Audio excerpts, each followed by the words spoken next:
Welcome back to the Who's at the Gates podcast. I, of course, am your host, Casey Phoenix, and it has been a day on this episode that we watched, and there's just a lot. It's been heavy on my spirit. Diana, what about you? Yeah, today has been a day. Happy World Cup for those that watch. I watch. Please don't cancel me. I know FIFA is awful. I know, but I'm still gonna watch. At least it didn't interrupt our show. So Exactly. Well, to be honest, it might in the next 4 years. manifesting that Beyond the Gates is on for another 4 years. Also, I don't know how in tune people are with the World Cup, but with the rights of streaming and all that, it's definitely going to go to someone new, and it might land on CBS. So, who knows? that will be very interesting. Yeah. I will be observing. I don't know if I'll be watching when it happens, but I'll be observing. Right. Just put it in your calendar 4 years from now. So yes, and by the way, we have the sports enthusiast Diana with us today as well. So yeah, let's go ahead and jump into. We will be jumping around with these scenes and stuff, just so everyone knows, which we do that sometimes. We did it on the last one. So let's go ahead and get into the scene where it was like, okay, right quick. Hey, Danny, are you okay? I'm all right. Why in the world did I let you do that? I knew it was a bad idea, and I told you would get hurt. I'm fine.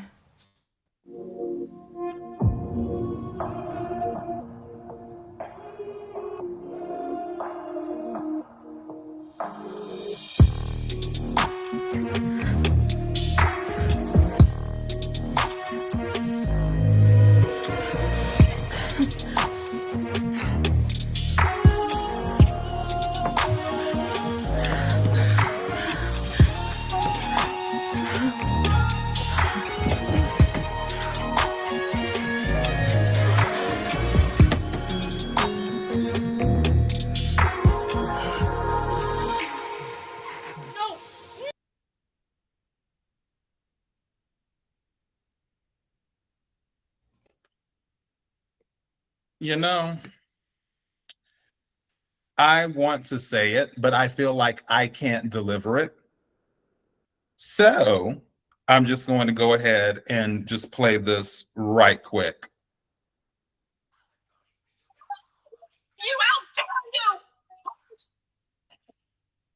That is my feeling about the situation. And yeah, I really believe in my heart of hearts that this is just a fantasy in somebody's head, either in Danny's head or Bill's head, or maybe both. And this did not happen. I don't believe this really happened. I believe that when we go to tomorrow's episode, it will be, oh, she flashes back, or Bill flashes back, or they both flash back to real time. And it's like, okay, nothing happened. They're about to get out the elevator. Somebody's going to open it. It's going to be great. Danny did not betray Andre, who, well, I'm not even, we'll go into that whole situation in a minute with what was going on with him during this event. But yeah, Danny's won't betray Andre. And yeah, we're all good. This would be horrible. I don't care how you're feeling. And again, I understand things happen. I've always told people, like, people are complicated.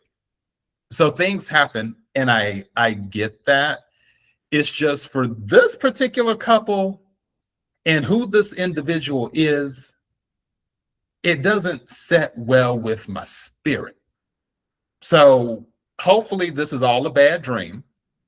And tomorrow it will be a reset and things will be back to normal. Diana, you got it. The audio was a little hard to hear, but in case anyone was wondering, the audio was Tyra Banks going, "We were rooting for you." Which that's what she says, right? I was rooting for you. I was rooting for you. We were all rooting for you. We were all rooting for you. Yes, I just did she even ask about Andre? That's also another thing. I really had to clock that. Like, I don't think she said anything about like I have to get to my man. To be fair, Bill did not care about Haley, but who does? So, but she just said, no, I gotta find my babies. And I mean, you could maybe stretch, like, it'd be a big of a stretch to think that she included Andre in that and not just her daughters, but she was definitely just thinking about her daughters. And I was also thinking that this is going to be a dream. Like, oh, he was just daydreaming that this is going to happen. He got lucky.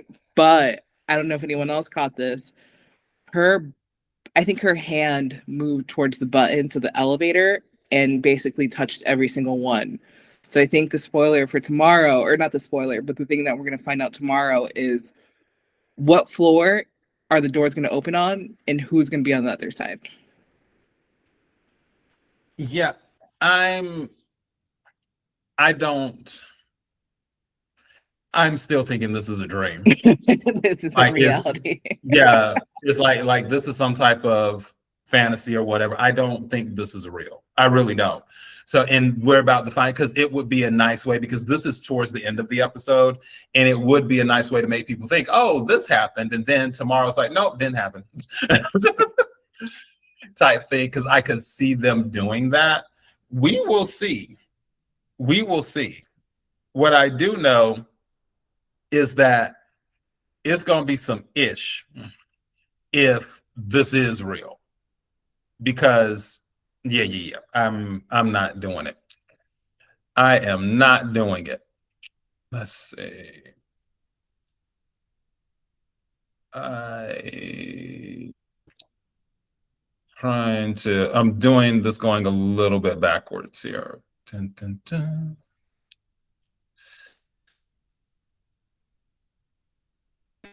Yeah, there's just so many good scenes in this episode, and I think they did a good job. The writers did a good job of jumping around. I think there's a better way of saying it, but going from, because there was a lot of cast in this episode, right? And not only did you have the Beyond the Gates cast, but you had the the Young and Restless cast, and it's just like a lot to keep up with, and every single person had like their own situation going on.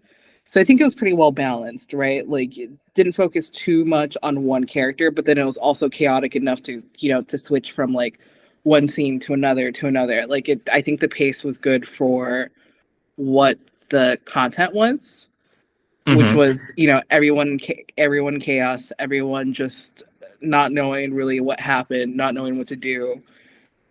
Basically a full-on state of emergency. And that's what I like, is like every moment there was something going on. And just so everyone knows, I'm looking for a specific Kat and Eva scene. Oh my God. And stuff. So that's what I'm going for with this. I'm like, which everyone just has some type of drama going on. And I'm just like, okay, let me try. What specific scene? Oh, I was trying not to, because I don't know who's seen it, because you know how some people might watch the episode and some people might not. But it was when everything had already started happening, is what I was looking for. And it's so weird that it's not. At the very are you talking about the very beginning of it? No.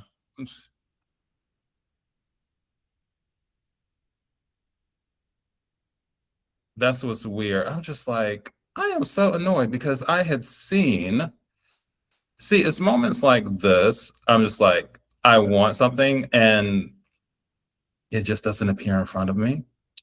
So, and then Haley and her shenanigans, that was a whole other thing too. I'm just like, there's Vanessa, Haley, Dani, Bill.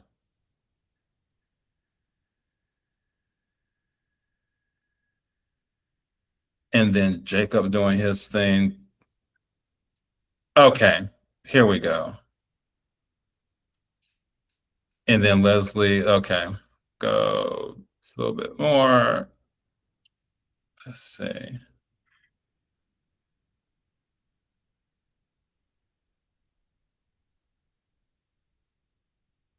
All right, let's try this and see. Somebody help, please! God! I'm gonna go hoarse if I keep this up. How about we trade places? I can sit on my ass while you take over. Yeah, it hurts. Yeah, right. I'm so sorry I hurt your feelings, but you should be able to rock this, huh? Playing the victim, making people feel sorry for you, that's your strong suit, right? Well, put your talent to good use and help us get out of here! I'm a serious cat. I don't feel good. Really, Eva? Is that the best you can do? Oh my god, I believe you, Sam! Please stop! Oh my god! Oh my god, please stop! He's gonna be okay, right? Right? He's gonna be fine.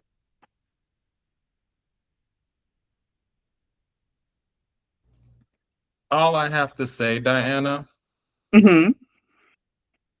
is look what you did. All Not of this me.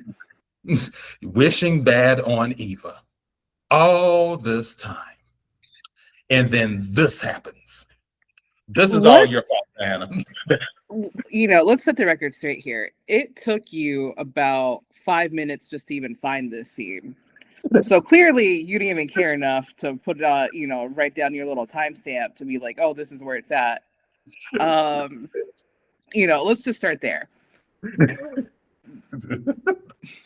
This is all your fault, Diana.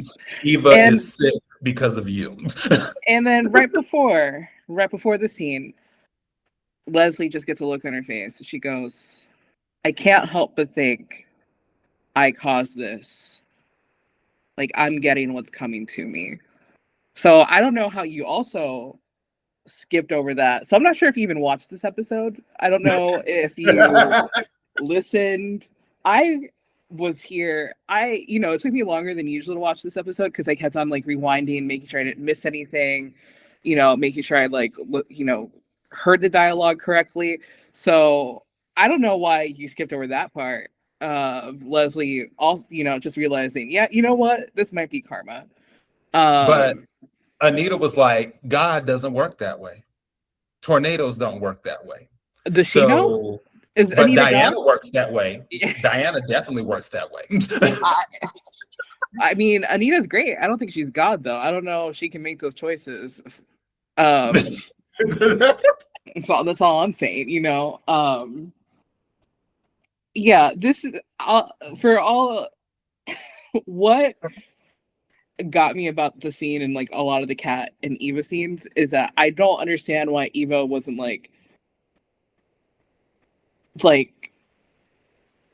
more communicative, and why Kat didn't even see like how down bad he was. Like, it's just very odd. For as much time that they were there together, like there, like nothing came across. Like they just like were not communicating, which makes sense because of how like terrible they are towards each other. But or I should say, you know, Eva towards Kat.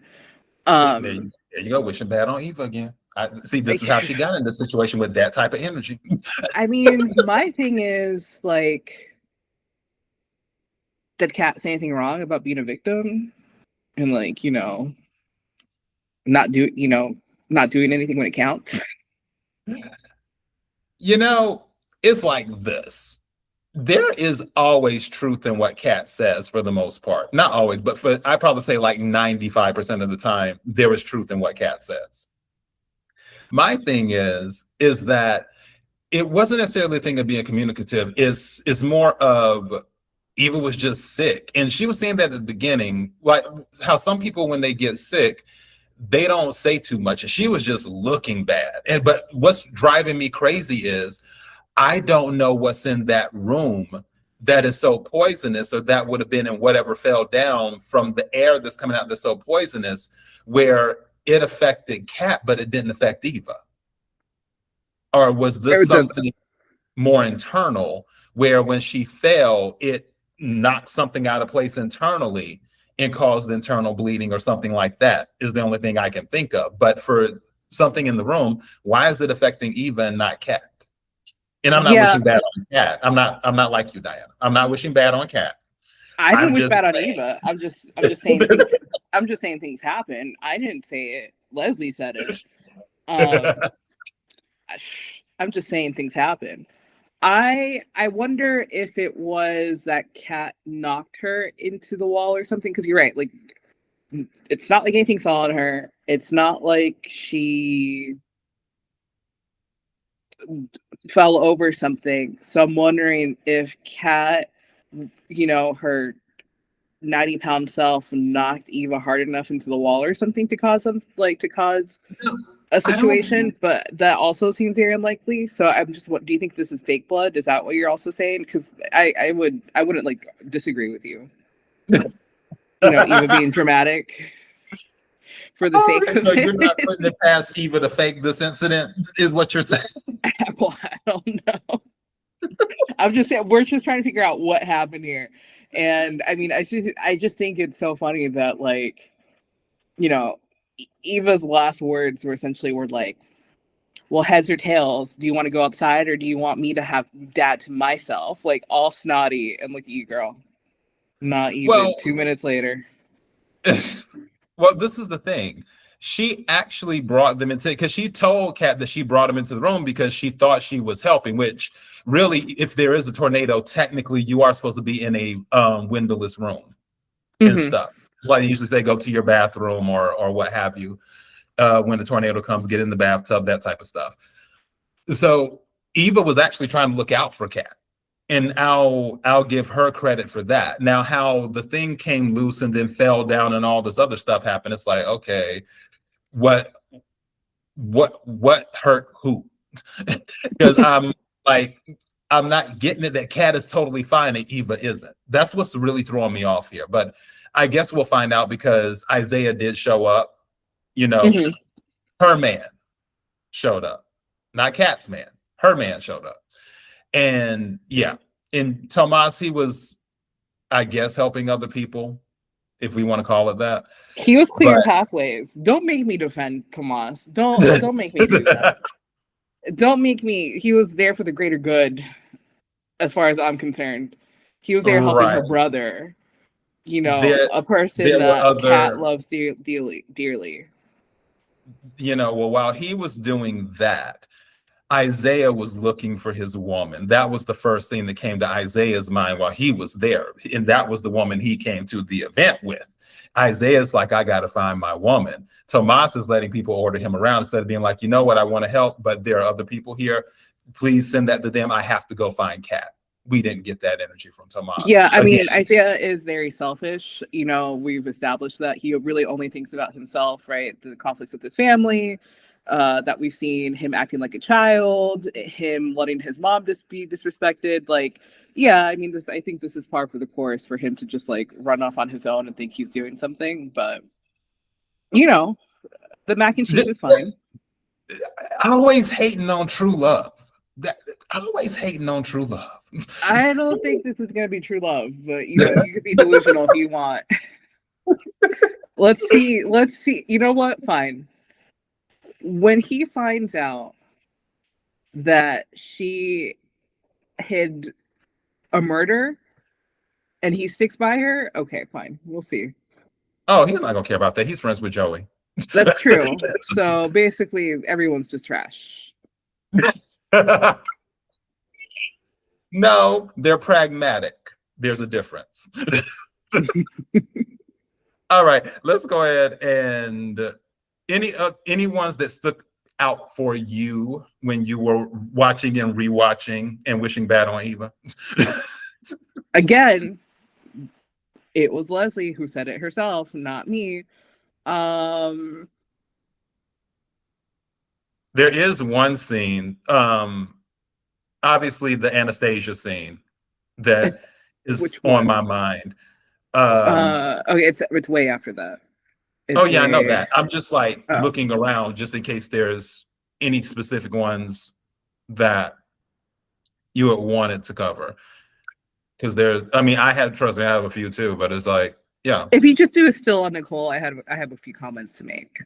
Okay, let me find her. It was just so freaking busy. That is Nicole. Hold on. Come on. Okay, that one will work. Okay. So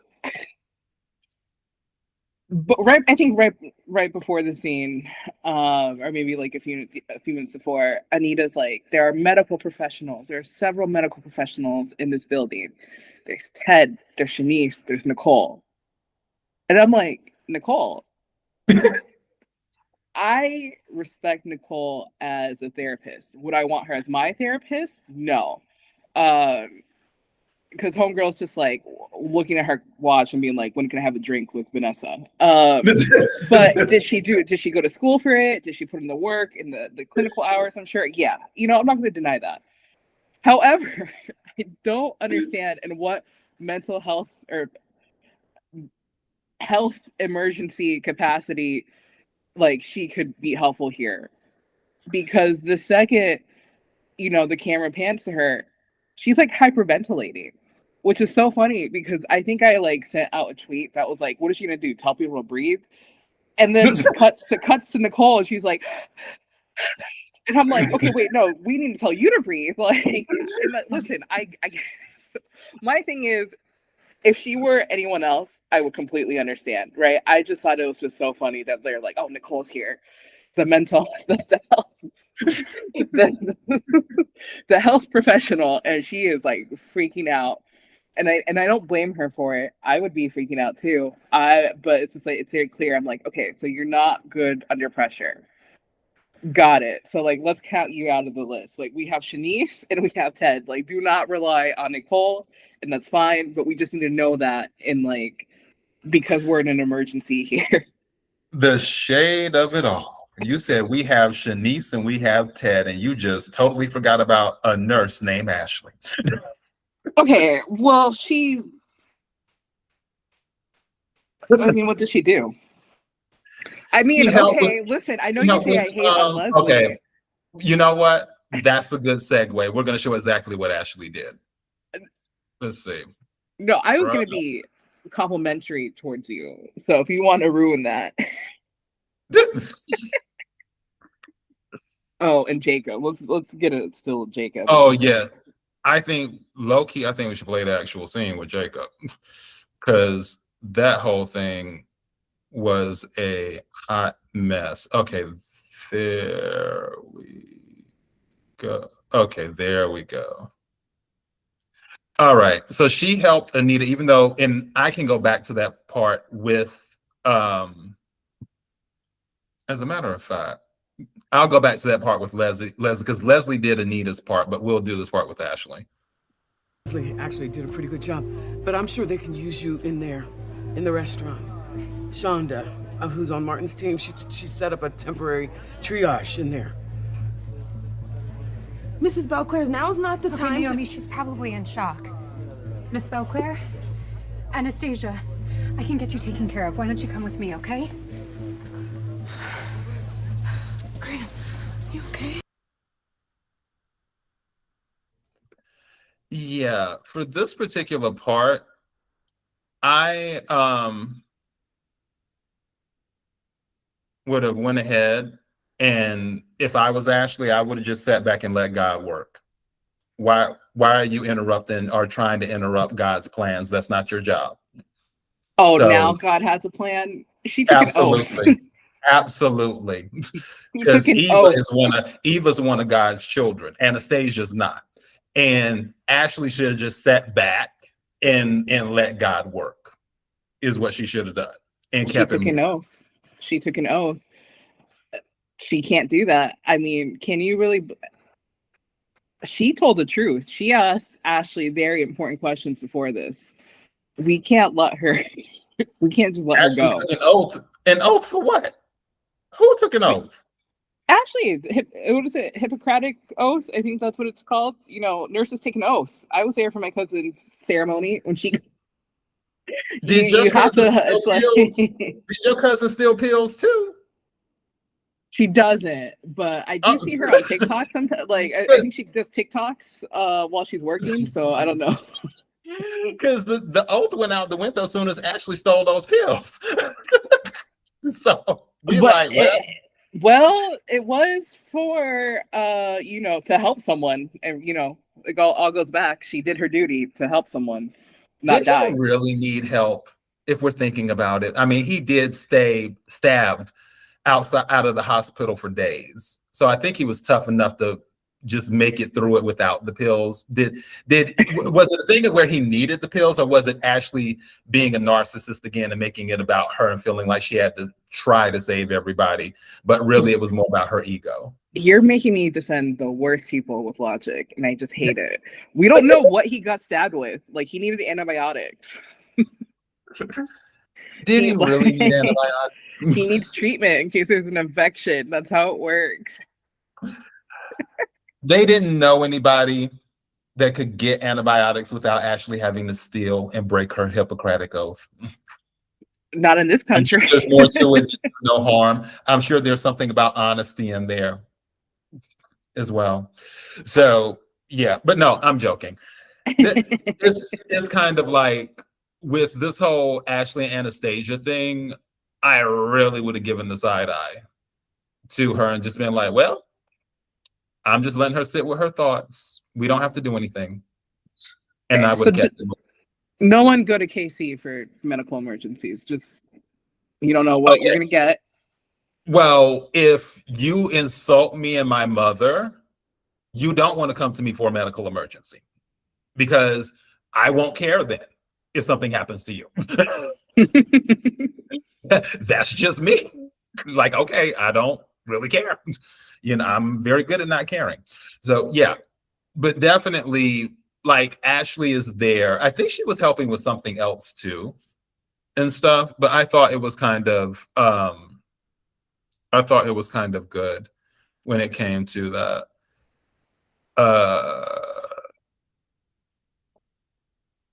There was, I guess it was this part then because there was another part to it. Because before the scene plays, just to give a little bit of context, Anita didn't even want to let Leslie treat her at first, and Leslie said she was actually doing it because how did she say it to them? Like, because you and Verna shared your piece of space with me or something like that during that. So she was like, let me go ahead and do it. And then Anita finally agreed and stuff. So let's go ahead and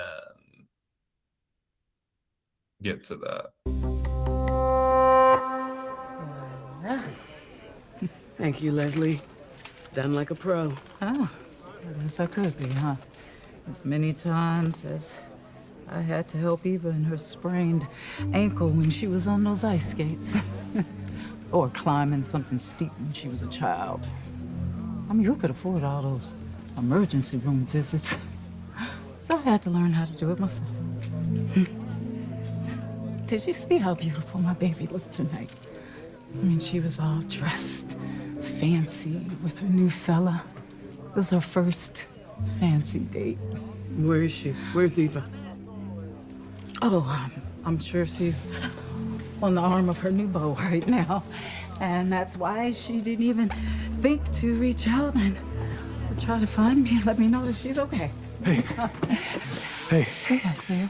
Okay, where's Eve? I've been looking everywhere. I thought she might be with you. What? No. Okay. No. Izaiah, I want to leave to see you. Okay, look, we don't have time for all this chit-chat. We need to find my baby right away. All right, Ashley, I need you to just please take care of Anita and come on. Let's go. All right. I will say this, and I'm dead serious when I say this. When this was going on with Anita and Leslie, where Leslie was rapping and telling like the stories, how she was doing that for Eva and how she really couldn't afford to take her to the doctor all the time, so she had to learn how to do it herself. I literally was starting to tear up a little bit because I was like, oh, this is such a touching moment. And I said, it just sucks that everything Leslie does is manipulation.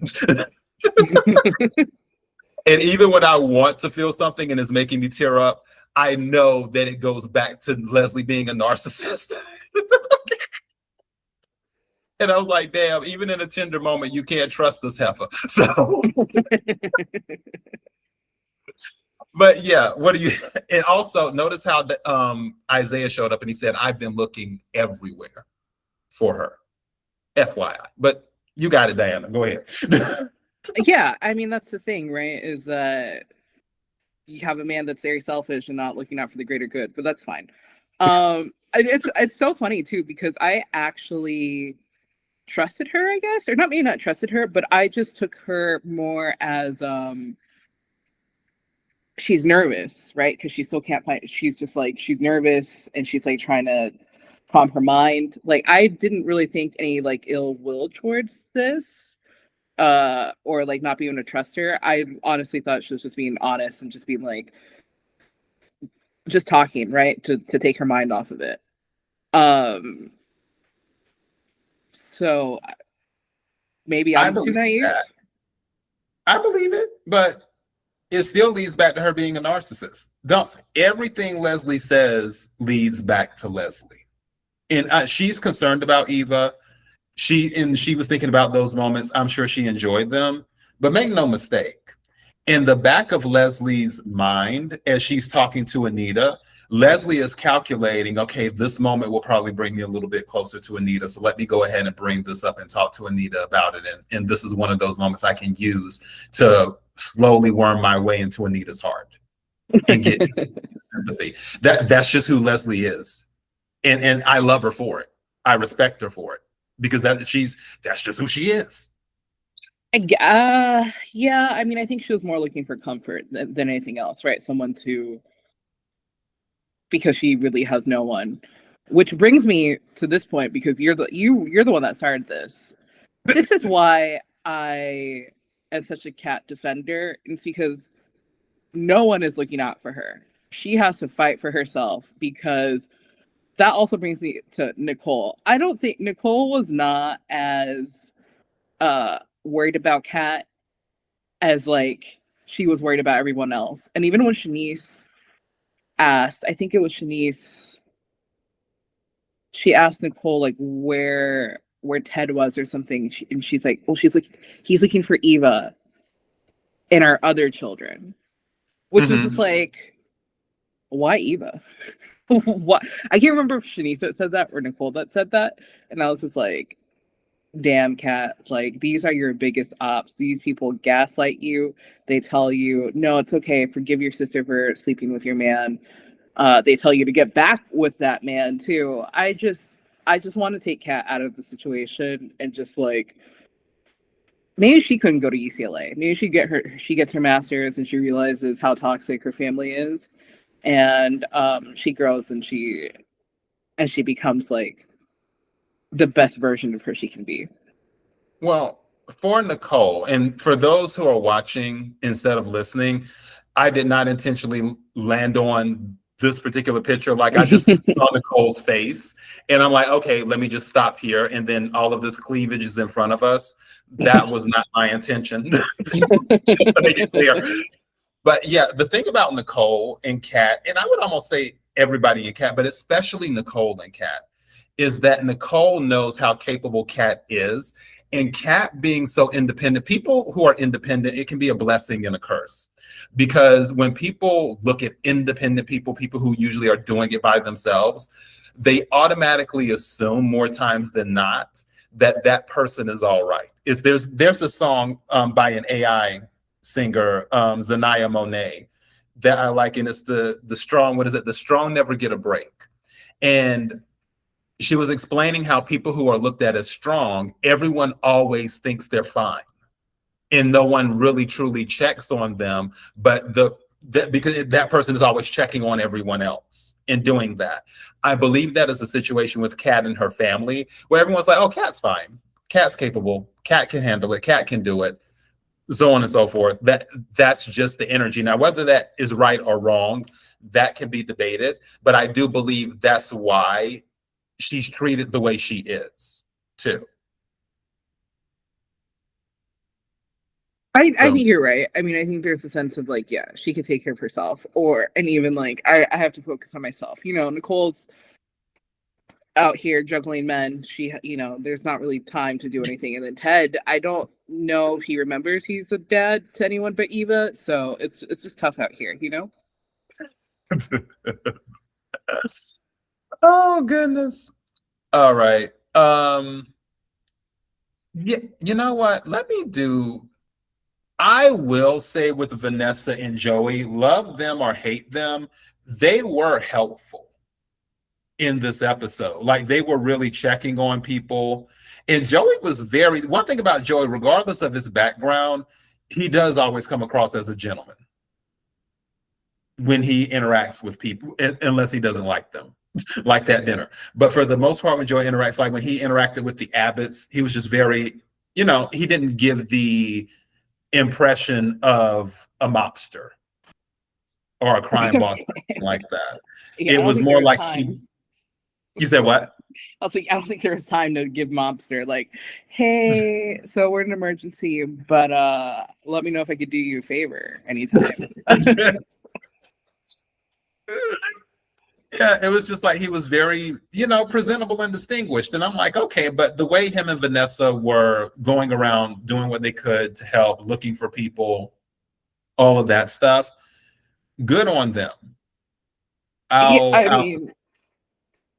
Sorry, not to cut you off, but yeah, Joey was there lifting a tree. I was like, you're not young. Where are the young men at? Well, some of the young men had to look for their woman. So, because that's what you're supposed to do. I think he went to that suite upstairs and like took a break. He was like, he was there far too long for my liking. So, because yeah, if I'm ever missing, I want my man to look for me. So that's how I feel. All right. You know what? Let's do this Jacob thing right quick because I got some words for him. Let's see. There we go. All right, let's roll with this.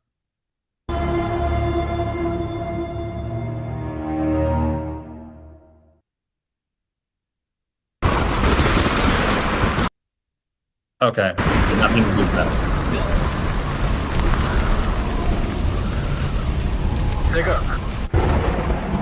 Jacob, you copy? Jacob, you copy? Pop Shell, what's up? Look, we just lost the lights here. You flew out of here like a bat out of hell. Look, I've been tracking the roads. It's too dangerous for you to be out there. I've already done that. There's a tree, but whoa! What was that? Damn! All right, I'm gonna back up and go around. Copy that. Be safe, son.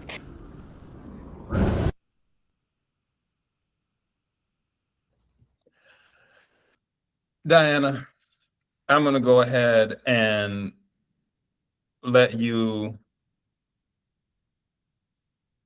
talk about one of the finest police officers in the DMV, one of the most effective, most accredited, and probably the backbone of the police department. Without him, nothing would ever be able to get done. People wouldn't be found, crimes wouldn't be solved.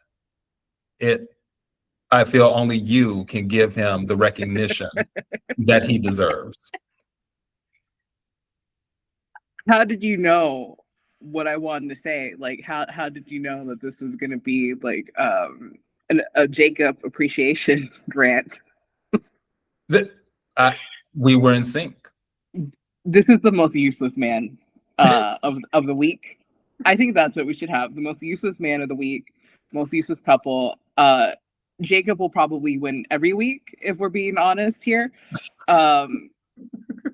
Because it's kind of hard to top this, where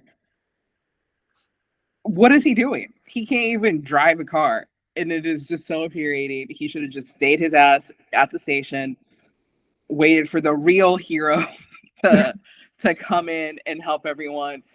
I don't understand what he brought to the table, other than people maybe wondering like, oh, is Jacob doing okay? Because even the first scene really pissed me off. I think it was Ashley and Naomi. And Naomi's like, I had to go outside because Jacob's probably going to come here to look for me. And it's like, girl, how are you going to drive back there just to save your husband from doing something stupid? Like, let's think clearly here. And lo and behold, Jacob just rushes and does nothing. Like, I don't know what he contributed to this episode. He got too much screen time, in my opinion, for doing absolutely nothing. Like, dang, we know the roads are blocked. We don't need the visualizer of him being in the station and then waiting again, and him just being like all angry and ineffective. Like, it was just too much. So that's my vote. Most useless man of the week. We might need to come up with something like that, because that seems to be the energy for some of these people. Is okay, hold on. I think this is it. Okay, there. Okay, yeah, let's take a look here. Okay, we're gonna get you some help. Somebody help us! Dad, it's Andre. We need your help. Be right there. Tomas, help us! Sure thing. Have you seen Kat anywhere? Oh, please, she's okay. We need to get him out of here. This looks really bad. No, don't touch it. Don't touch it. There's something stuck in my leg. There's something stuck in my leg. Oh, his calf is impaled by that thing. Okay, if we move it now, then... He might bleed out. How can we help? Get me some tablecloths that aren't dusted by glass, ties, handkerchief, Yeah. All right. He's gonna need a local anesthetic. Hey. in a broad spectrum antibiotic, but from where? I got a medical bag on my gym locker. You can't get to the reception that way. It's blocked. I had to come in from the outside. Okay, then I'll just... No, Ted, you can't go that way. I came pretty close to stepping on a live electrical wire. Nobody can go that way. Hey, Diane, Chelsea, and Jack just went through the hallway. Hopefully they found a way through. Okay, then I'll try that. Nicole. Yes, and I will give him table. Hey. All right.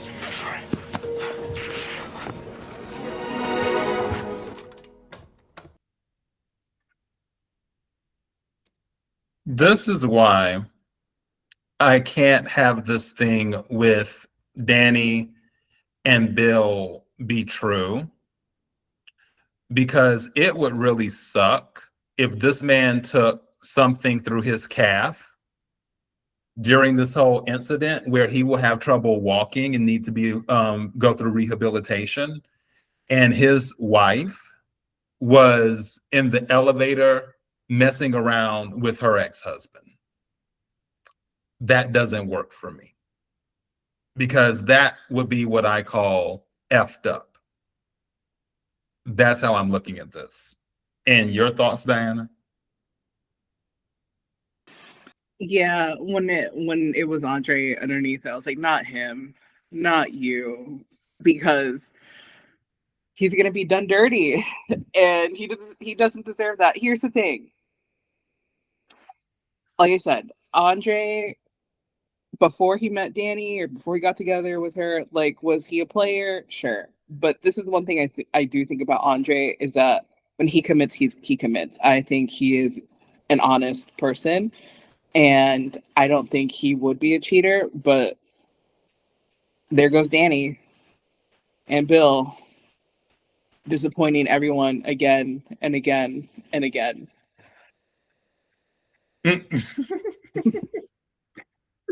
How many more times is she gonna kiss him and then be like, it was just an emotion? Oh yeah, no. We're too deep in with their Andre and Dani's marriage now for this to be going on. Trust me, I am very much team Dani, and she's amazing. But we're too deep in the marriage now. Either you own it or you don't. And again, things happen. I get it. It's Bill. If she would have kissed anybody else, hell, she could have kissed Ted, and I probably wouldn't have been as upset. But it's Bill. Like, out of all the people to kiss at this thing, you had to kiss Bill and start making out and possibly having sex with Bill in the elevator. That's not a good look. And speaking of people being found under things, let's go to the other one as well. Let's do this. Martin.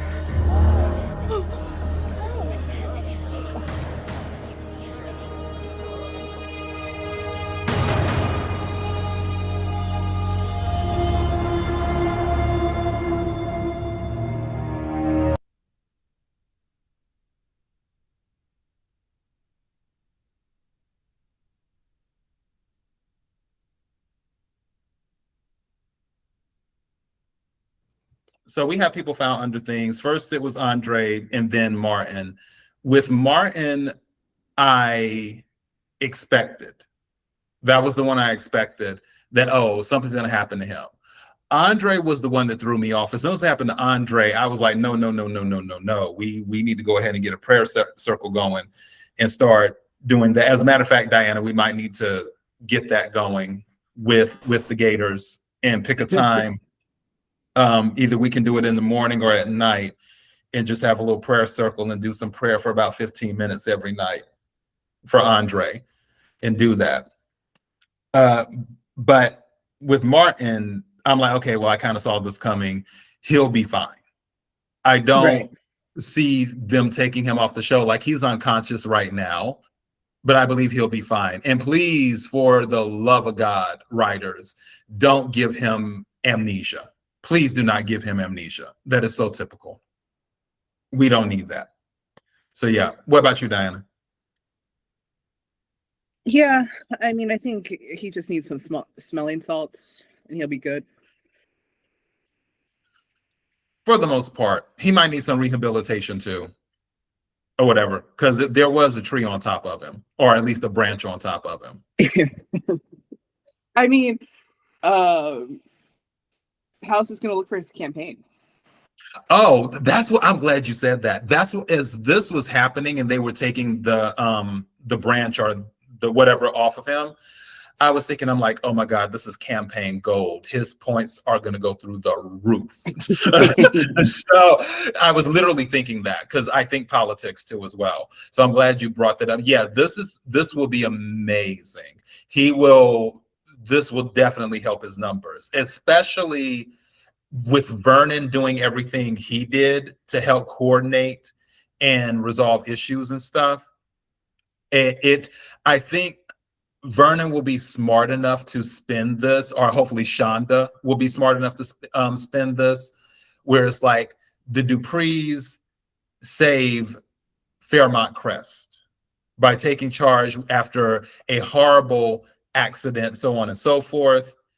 And I would think that eventually Vernon will even tell Chelsea, like, Chelsea, go on live, get on your camera, go on live. See if you can go on live. Phone should be back up now. Go on live. and show like what's happening in them in a good light and how they're helping people. Oh, his approval rating will go through the roof. He's won the election. Where do you think Victor is? That part. That's what I've been wondering. I was like, hold on, because Victor's name was mentioned once, I think, throughout this episode. And the Abbotts were the ones who mentioned him. And I'm like, I thought him and the Abbotts don't get along. But yeah, or maybe they mention him because they want to make sure he's dead. Who knows? but yeah, I'm curious to see what happened to Victor. And I feel like there are some other moments that I want to do this one. Well, let's do it still because yeah. So these shenanigans with this lady and this man in this closet and the kissing and then the dancing and stuff, I just don't know. Like, what will there be? Is this another Deanna and Doug type situation where this happens for 30 seconds and then we never hear of it again? Or will Haley be making a guest appearance on Young and the Restless? That's what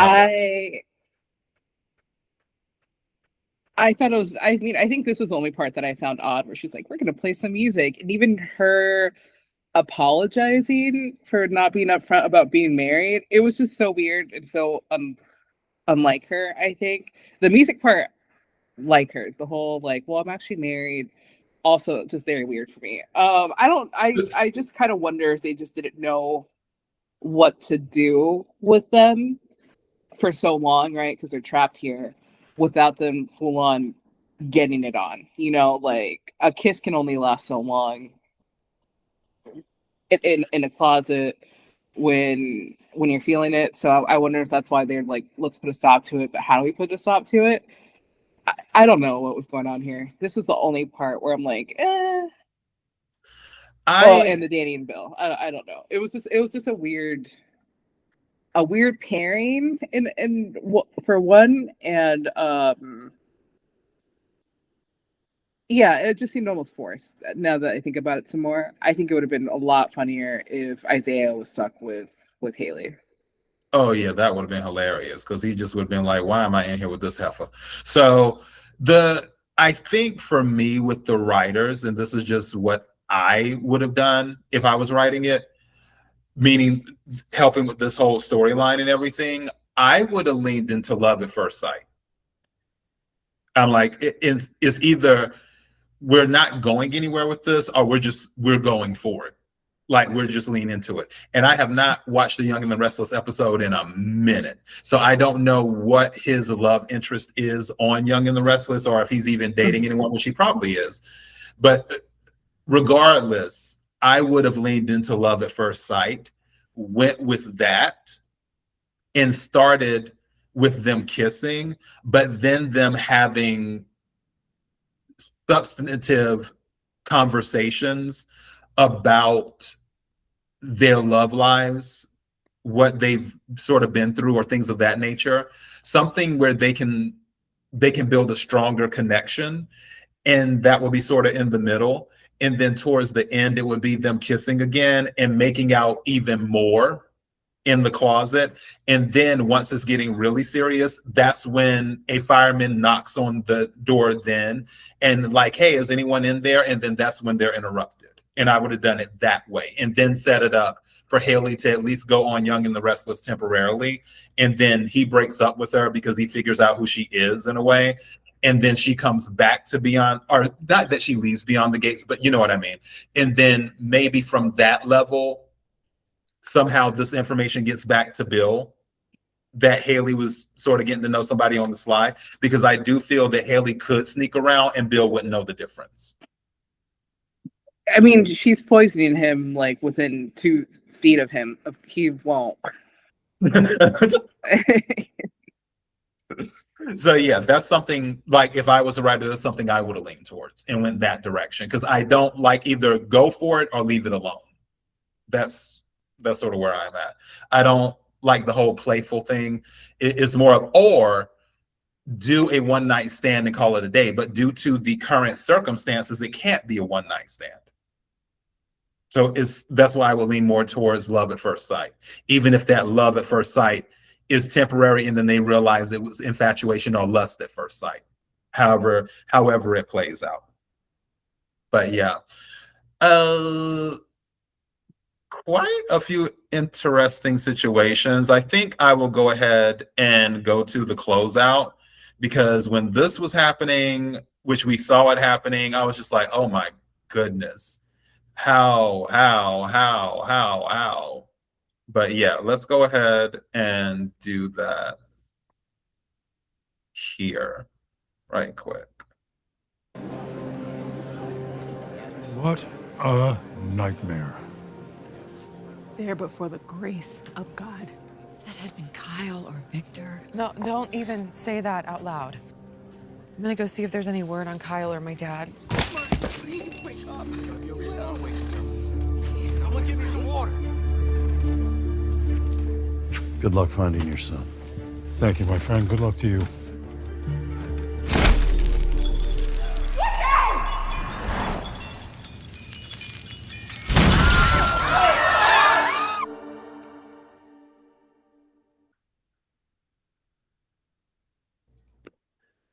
That was a lot.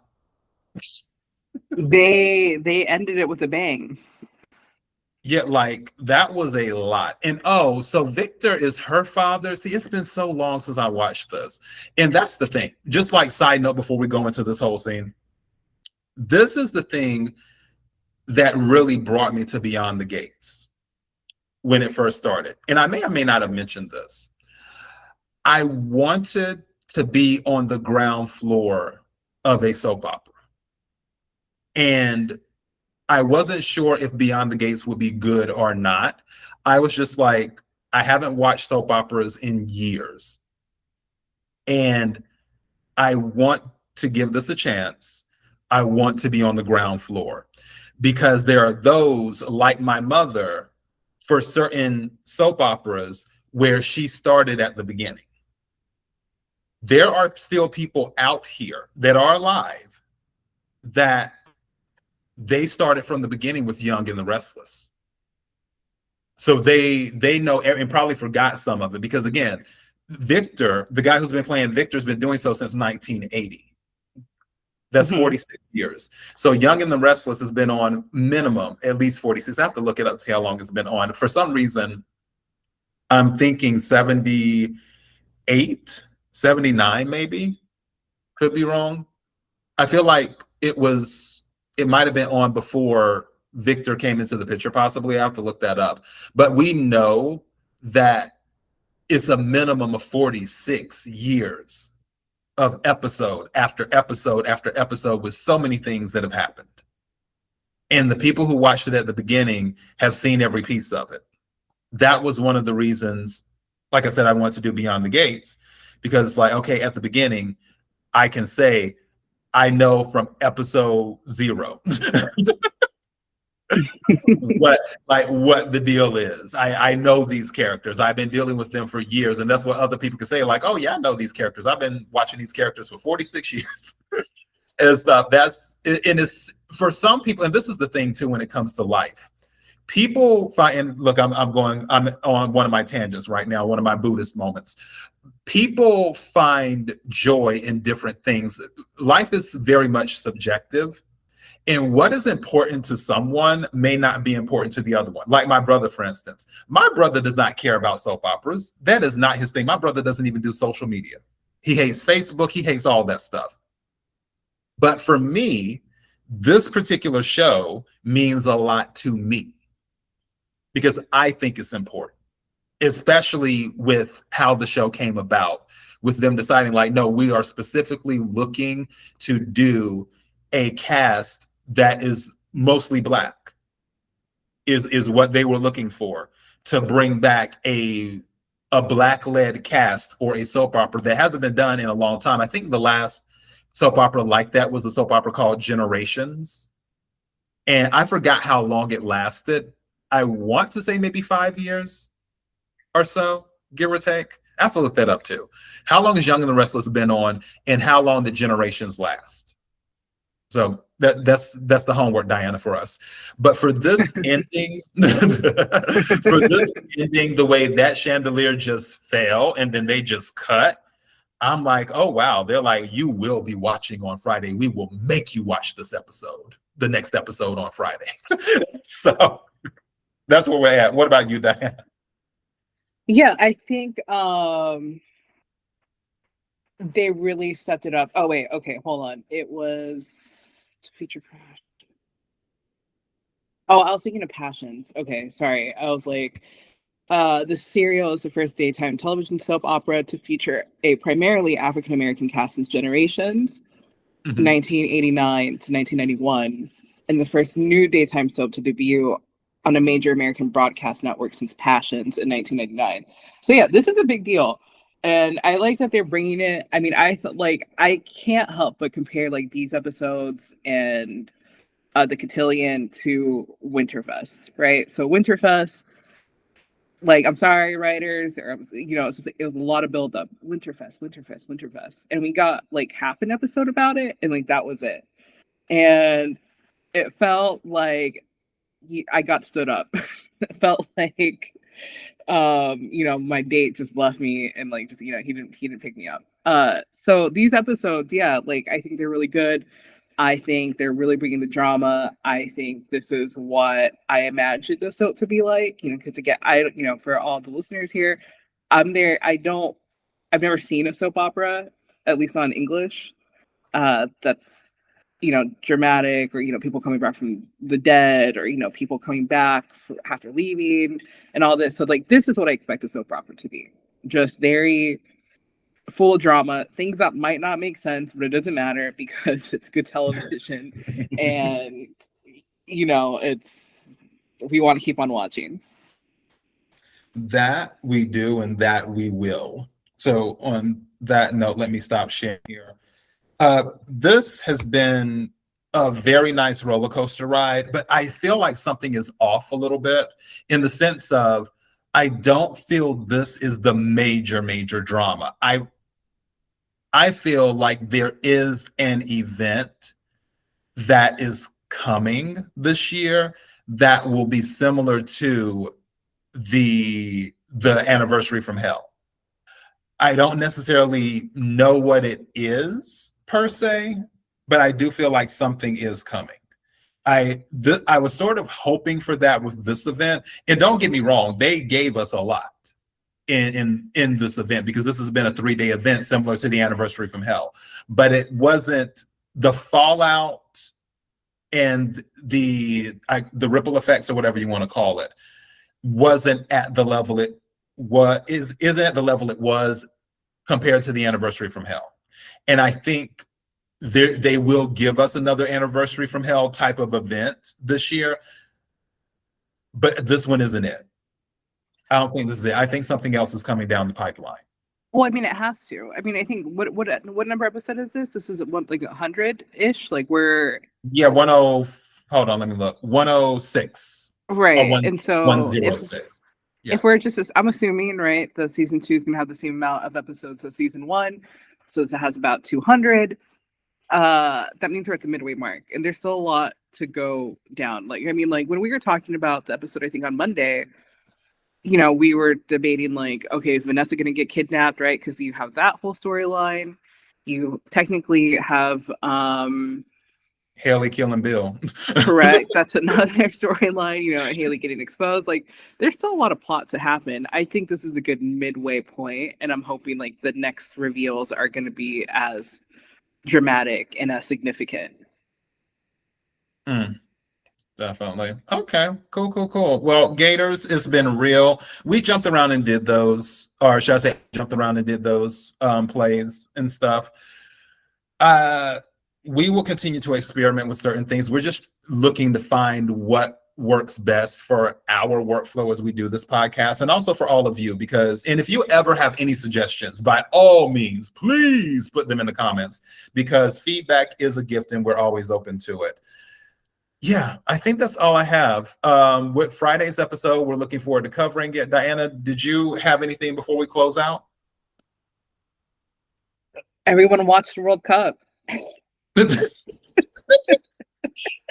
I am not co-signing that, but go with God, everyone. Until next time. Bye.